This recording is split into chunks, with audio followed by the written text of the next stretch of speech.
Hello, and welcome back to CS492G, Foundation and Future of Virtual Reality, Artificial Intelligence, and MMORPGs. This is the second part of the presentation about distributed systems and distributed memory. So today Arno will continue his presentation. That being said, let me give the spotlight and the microphone to Arno. And there you go. Right, let me share my screen. Do you hear me correctly? Okay. Right, so you should see Chrome, if I'm not wrong. Let me try something. Okay, you should see Chrome. Perfect. So just a quick recap from last time. So we saw how shared memory was actually working and what system you could leverage to get it working. We also saw, wait, let me change that. Yes, we also saw the messaging system you could use to build distributed systems. So data that could be exchanged between systems. And also a really important topic, the consistency models about how you can ensure the data is complete and to what level you want it to still keep good performances. So today we'll speak about databases, shared storage systems, because in the end, everything and all you want is a database in some sort of another. So you probably already know SQL databases, I guess. All popular SQL databases actually already have a way of scaling across multiple servers. There's a message. Can you see the slides? Can you share the slides? Yes, of course. I forgot that. Please wait a minute. Here it is. Oh, you have loaded the link.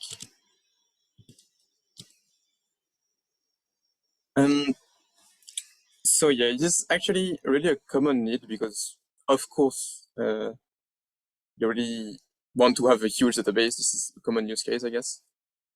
But how the actual current databases are doing it?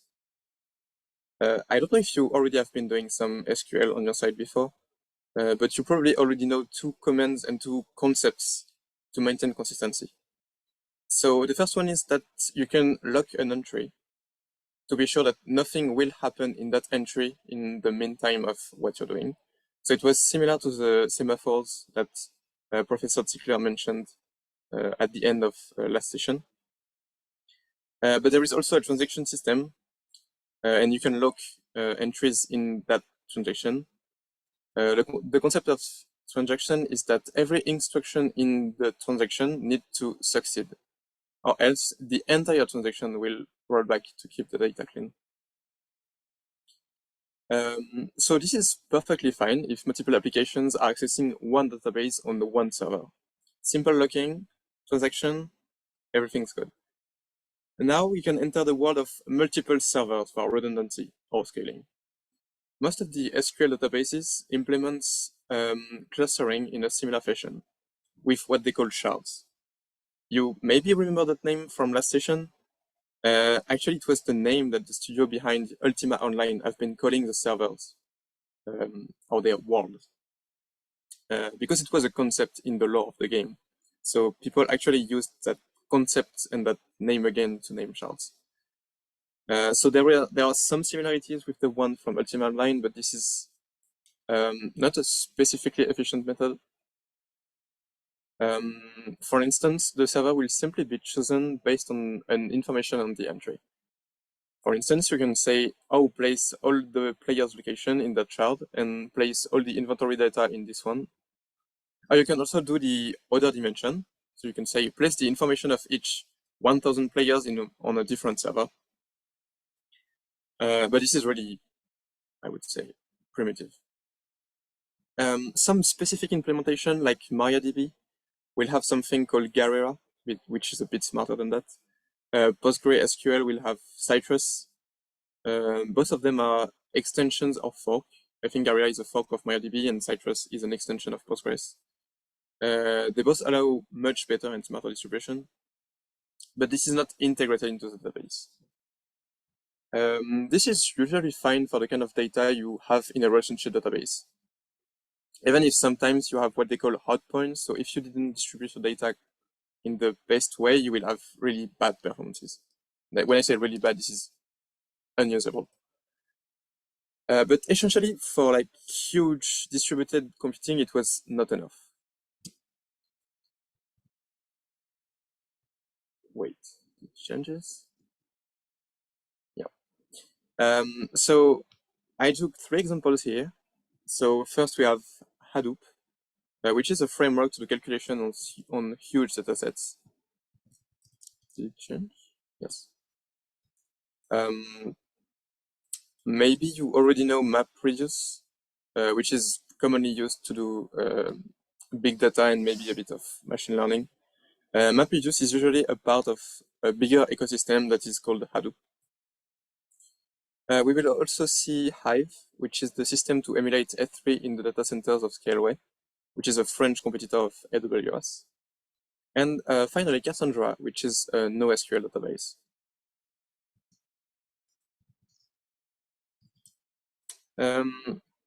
So Hadoop has the concept of name nodes. So those are the masters. They basically rule the entire world of the cluster. So they accept read, they accept write, they accept log. They need to accept everything.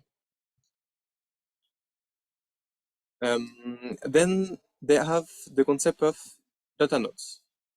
Those are the ones that just follow orders and hold the data. All the storage is actually in the data nodes. And for consistency, they don't really care. In fact, there is a policy that they call write once, read many. So it means that if you write a file in HDFS, which is also in the ecosystem of Hadoop, this is the file storage system, you cannot ever modify it. You can delete it, you can recreate one, but you cannot modify something that already exists. So consistency is a whole lot easier that way. So you can see the whole schema of the system. The flow is usually that first, one client will contact the name node. You can see on the left here.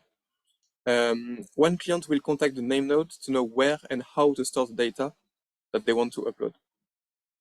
Then the same client that you see on the bottom, they will contact manually each node to upload the data.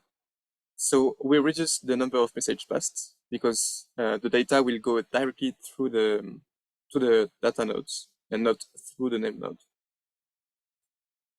And finally, data nodes will contact themselves to replicate the data based on the configuration. So this is what the small replication is here. Hadoop does provide different APIs. For instance, their stance is don't move the data, move the program. So they offer tools to locate the application near your data to improve performances. Note that Hadoop is not made for low latency. Usually, consistency systems, like especially shared memory, you want to have the lowest latency possible. In Hadoop, they don't care. They just want that you have consistent data and that it's replicated and it's fast. And it is made specifically for batch processing. So now that we saw the use case of calculation on huge and specifically distributed datasets, let's see the use case of Cassandra.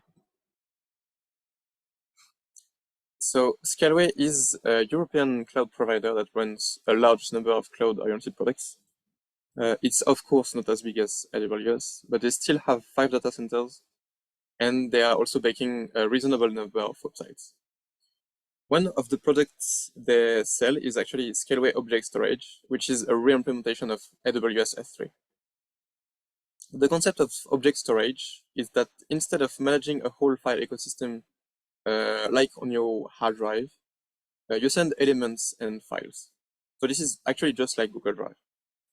It allows files to be easily replicated and the provider can scale if needed. So to manage that whole system, they could use off-the-shelf components like the others, or they could create a new kind of database that they really like to implement that they called Hive. So what is Hive? Hive is a key value store. So if you don't know that concept already, you can imagine Excel, but with only two columns. And in the first column, you want to put an index. So it could be 1, 2, 3, 4, 5. It could be like, I don't know, A, B, C, or it could be a unique ID as you want. And you can put a lot of data in the second column. It could be anything. It could be binary, it could be JSON. So how did they implement that specific storage in Hive? They actually created different storage engines for each net. For instance, for scaleless object storage, it is a piece of code that will manage gigabytes of data. I think that can go up to 5 terabytes per entry. Then, depending on the needs, you can choose consistency for writes, but also for reads. This is not the first database that allows that. We'll see with Cassandra just after. But this is a real advantage compared to the other solutions, because depending on the specific data at the moment you want to store it, you can change the consistency. So it could be a bit faster for like trashable data, or it could be like really safe for backups, for instance. Another really interesting topic that I've been talking about. So it was the custom consistency. And finally, there is also the Raft Chrome protocol.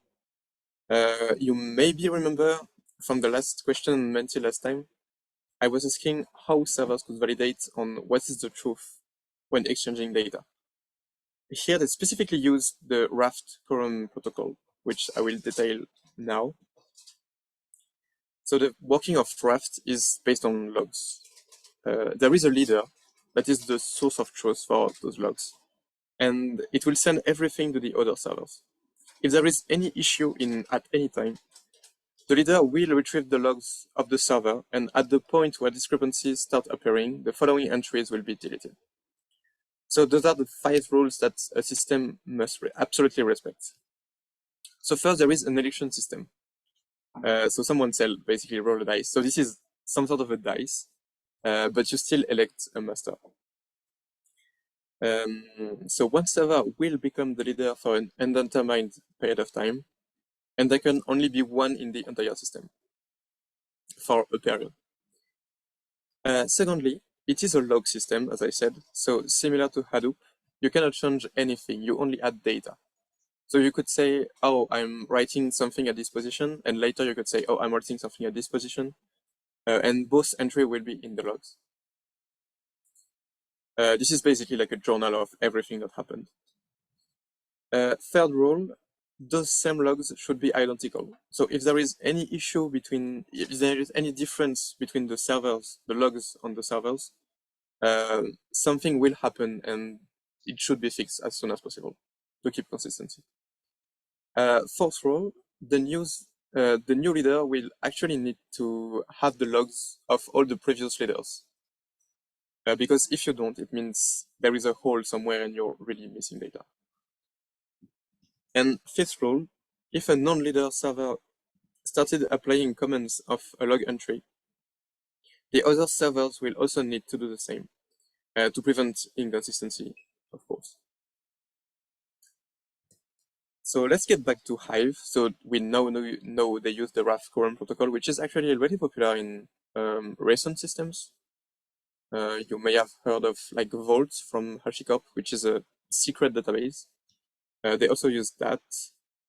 I don't have many examples in mind, but a lot of systems actually use the Raft protocol.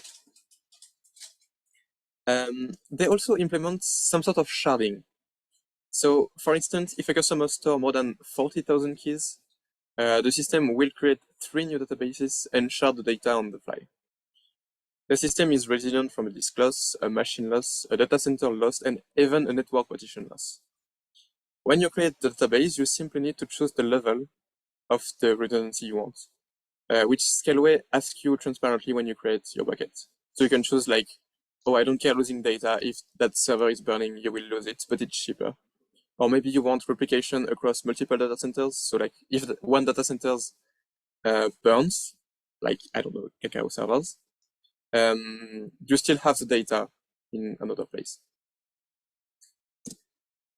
And to finish the series, there is Apache Cassandra. So it is also a key value store, which is specifically made to handle big data as values. Though it is not made to be as versatile as Hive, but the concept is it's not really fast to add and remove data from it, but you can have a lot of bandwidth from the system. Another interesting point of Cassandra is that there is literally no master.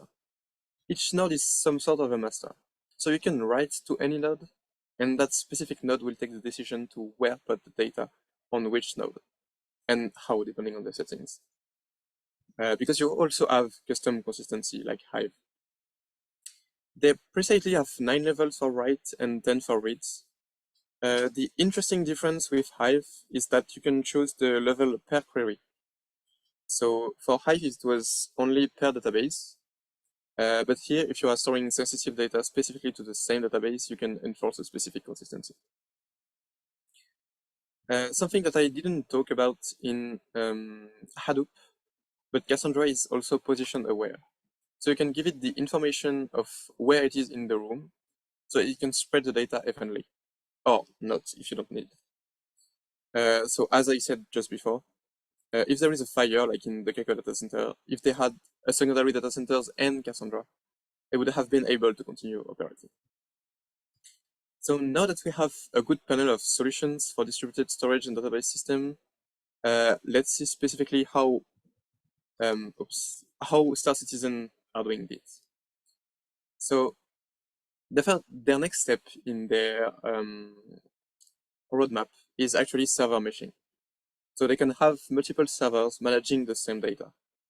Not exactly same data, but closely related data. So why do they need it in that specific MMORPG if others didn't need it before? You can watch the following the video. So it will be same as last time. I will just show the video. The audio is not strictly needed, so you can unmute on your side if you don't want the video.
All right, so I'm going to finish. I will wait a few seconds. Right. So yeah, for the sound, it was because I muted the video because it's not strictly needed, and that you could hear the music and the sounds on the live version. Thank you, Junli. So yeah, the company behind the game is really into it, and they love to make trailers for their spaceships that just to make them look more real. They also hold events where manufacturers inside the game are presenting their products with a fake presentator and everything, and all of it is really realistic. So as they say, this is not a ship, this is a lifestyle. But why did I use this video to demonstrate this? Because for instance, in this specific ship, you can be around, I think, 50 players. It's not even the bigger ship of the game, it's like a medium-sized ship. So while the ship is moving itself, and while all those players see each other in the space, they also see each other people inside the other ships in space. So you could basically see hundreds of people inside ships, because those ships can be huge. So how can they achieve that level of details and precision and scaling? With server meshing. So remember when I said Star Citizen didn't use sharding? I lied a bit, because currently they do. But to still be able to see all the players, they will implement what they call server meshing and entity streaming. So in a standard game, one shard is basically one server. You don't see anything from the other servers. That doesn't exist at all for you. But the way it is done in Star Citizen is that there is what they call the render graph that is synchronized with the shard, and it contains basically every entity. So ships are in it, players are in it, items are in it. Anything that you can interact with will be in that render graph. But with really precise and good information, this server will be able to also connect itself to the other shards, and also query what entities are on them at the same location. So those entities will be streamed from the target shard through your shard up to your clients. It seems simple in theory, but it means the server engine will need to see where players are, propagate that to all the other shards. They could be in the thousands, they don't know yet, but it really depends on how many players there are. And then they will also need a form of subscribe and unsubscribe system to stream those events. And of course, almost all the entity will move, including yourself. So the server will need to dynamically ask for other shards the data of the entities. Another point is that in standard MMORPGs, the server is basically the database itself, or has a database behind, but this is the same thing.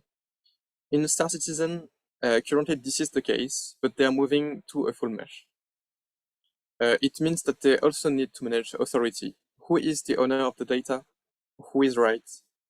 Yes, our good old friend, consistency again. They didn't specify which kind of consistency because this is kind of low level, but they will need to implement some sort of consistency.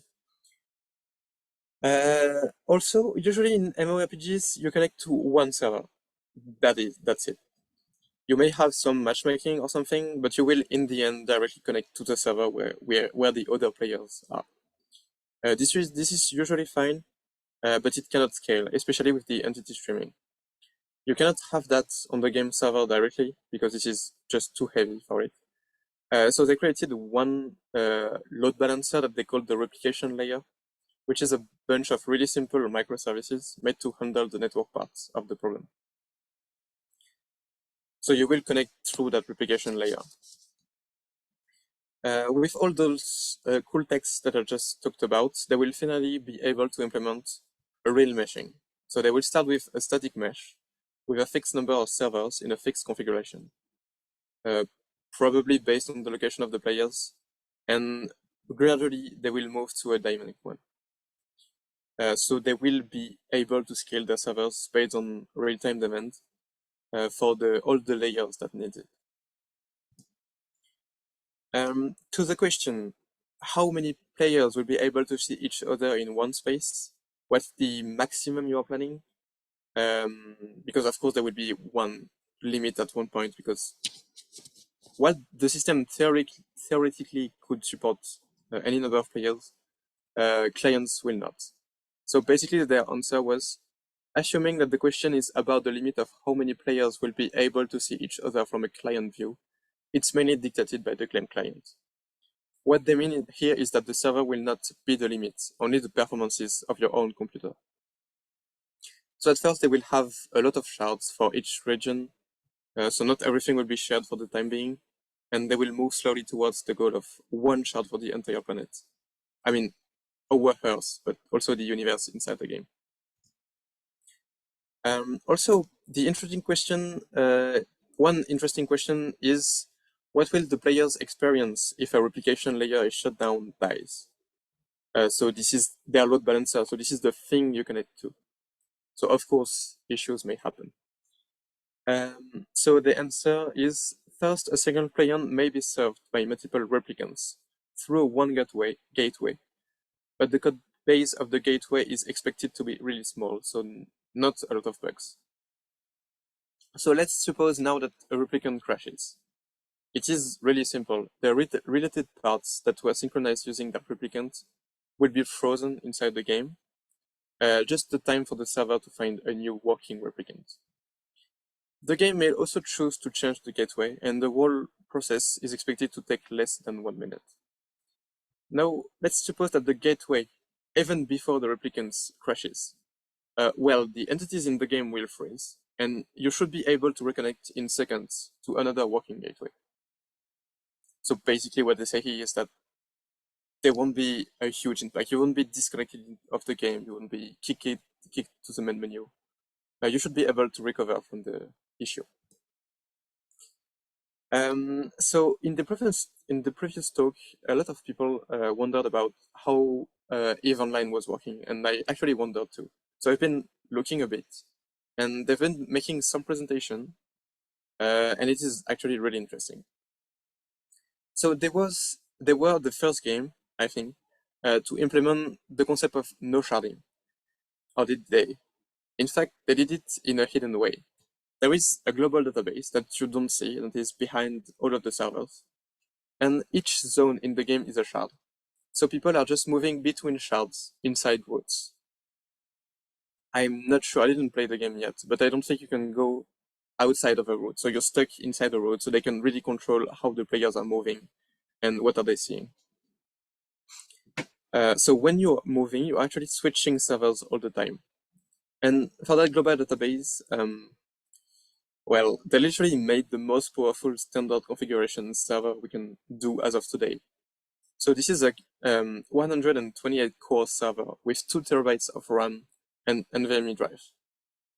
That is the main machine. There is only one, and one replica, of course, but there is only one server that is behind the whole game of EVE Online.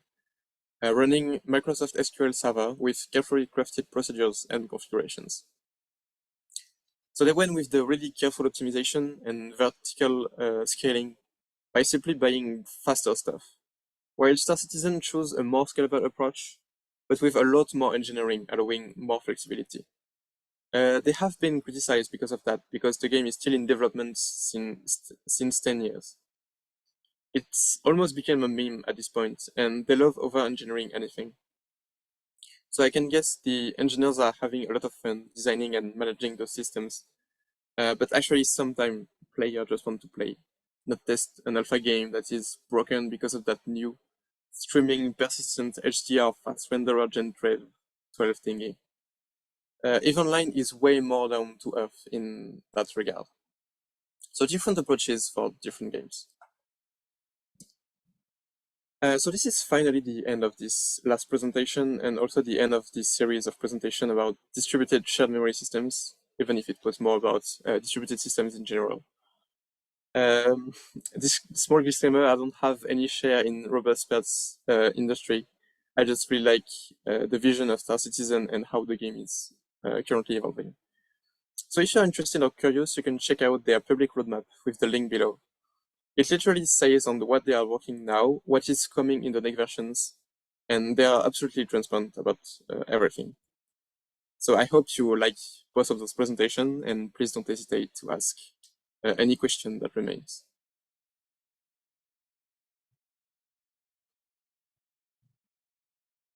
Thank you very much. And as usual, we're going to take a short break to digest the presentation and to collect. Please seriously do collect questions and comments about the content of the presentation. 5-minute break, so we'll meet again at around 10 minutes past 6 p.m.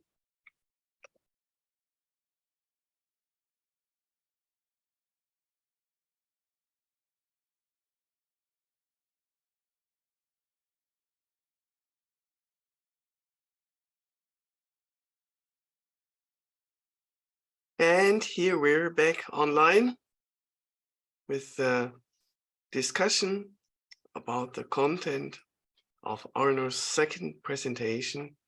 Questions and comments? Go.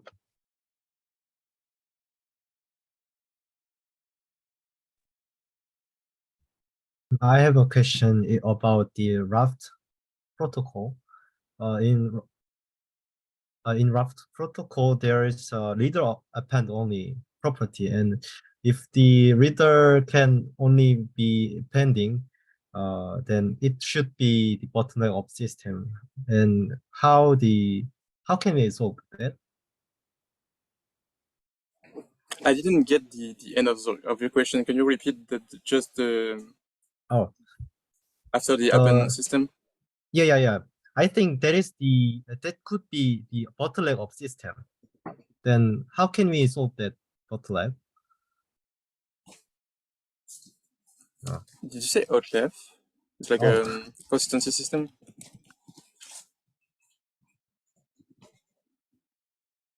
Yeah. Yeah. I don't think Raft is made for a huge cluster. So in the example of Hive, basically they're doing subclusters. So for one database, they can have multiple Raft clusters inside. So yes, I guess because it will be broadcast to every server, every slave server, it could be really, really heavy. That's my guess. I didn't check all the Raft implementation.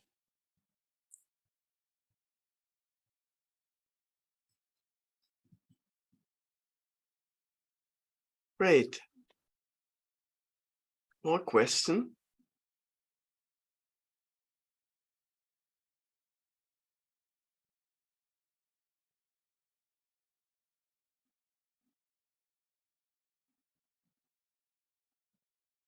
So a long time ago, there used to be this system called Second Life.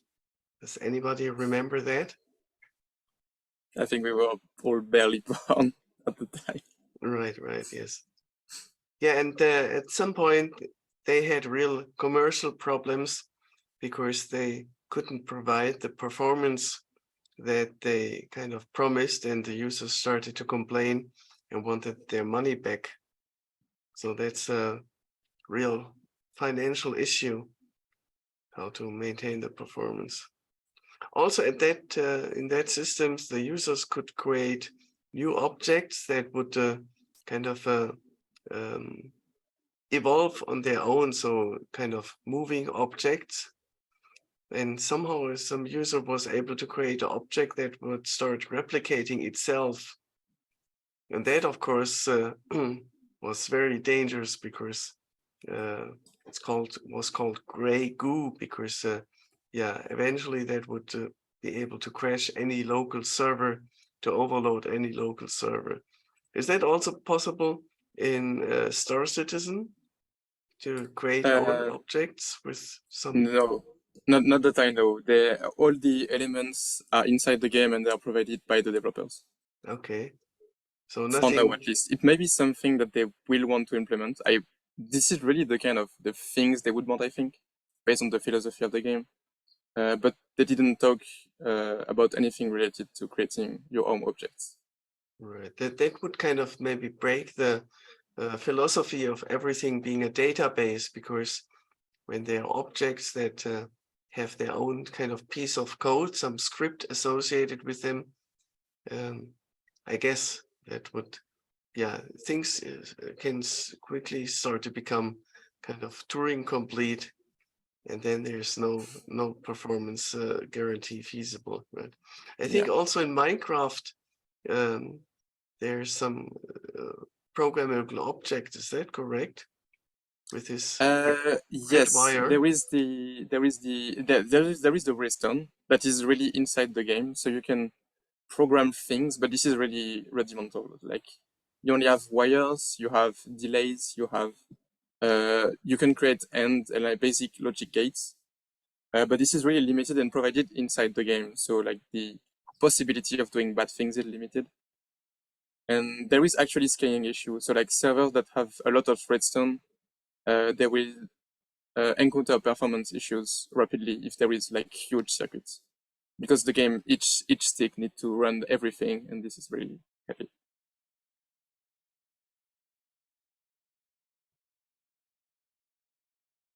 More questions? Comments? Discussion?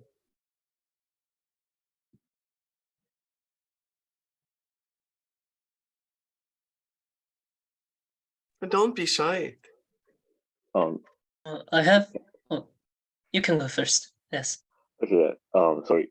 So, yeah, like I had like this curious question, like about so like this game's MMORPGs, like they're gonna advance somehow, like in the future to be like maybe VR games, maybe, or like metaverse kind of games at some point. And like, do you think the server structures should change in order to compensate for that, or is it enough like what we have now?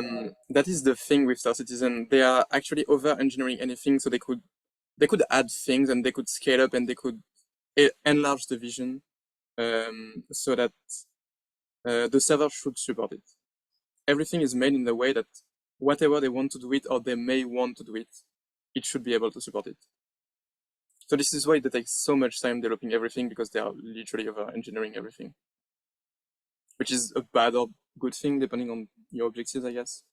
This makes a really slow game, but this makes a really complex game.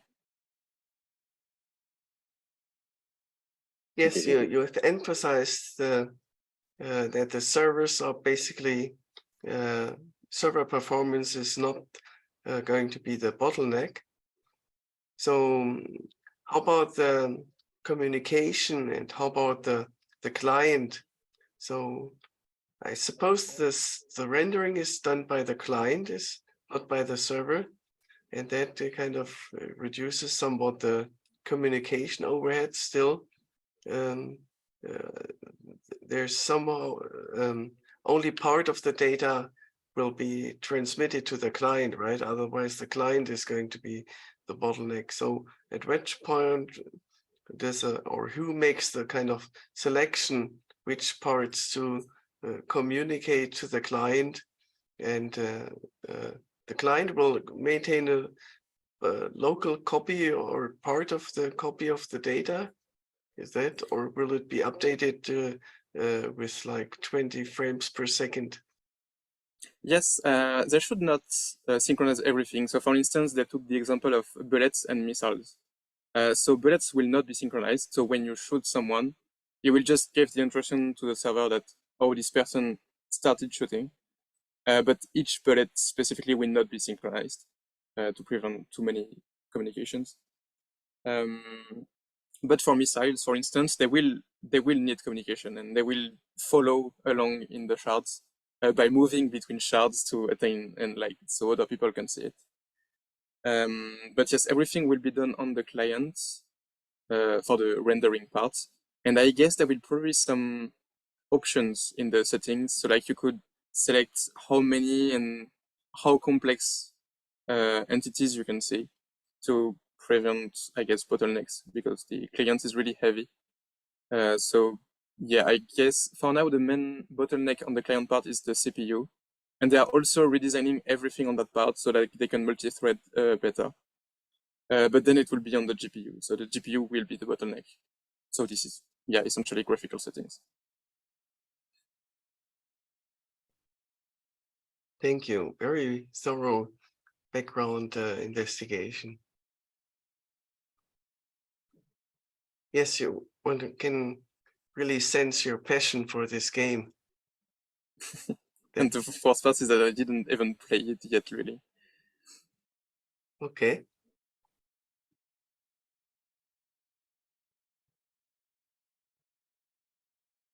More question?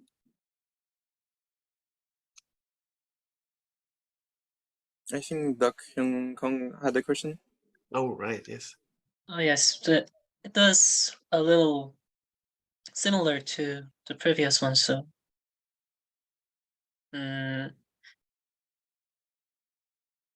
this is like not very specific or professional or anything, but I think there are many other MMORPGs that have some high-end technologies, but why did this developing game, Star Citizen, caught your attention?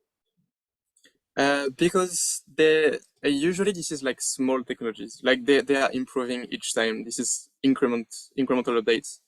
I don't know, so like better rendering, better graphics, particles systems, things.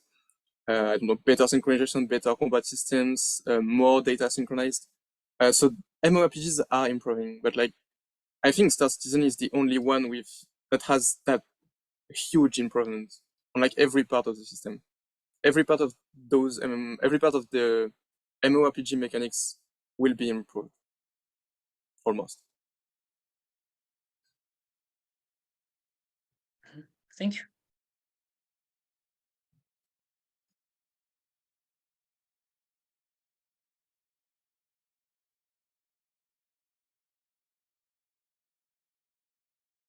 More comment, question? Maybe close with some outlook, some perspective, Arno? Is there something you expect as future development inside or beyond Star Citizen? There is an interesting thought about, there was the word metaverse, I think, which was from Binyam. So yeah, we can see it as some sort of metaverse. They don't target currently full immersion, so like VR is not on their roadmap yet. One developer said that they wanted to implement it, but it's not officially planned. So they don't target the full immersion by senses and things. Also, the AI part in the game is, horrible. Basically, they don't have any AI. This is only basic scripts. So like, NPCs are just moving between places and vaguely shooting. So yeah, those are the missing part for a metaverse, but they are doing all the other parts. So maybe when they expand and they start working on this AI issue and the VR implementation and devices compatibility, they may have what we call the metaverse. Thank you. Okay. No further comments? 3, 2, 1. Then we close here the part discussing the content.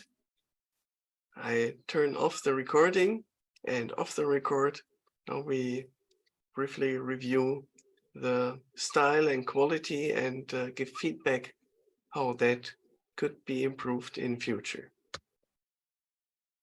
Then that's all for today. Thanks everyone for tuning in. And next week we continue with discussing the theory of distributed systems, talk giving by, who is giving the talk? Go In Hui. Okay, so thanks everybody. You're now dismissed. And In Hui, please stay online. Thank you again, Arno, for your work. And bye.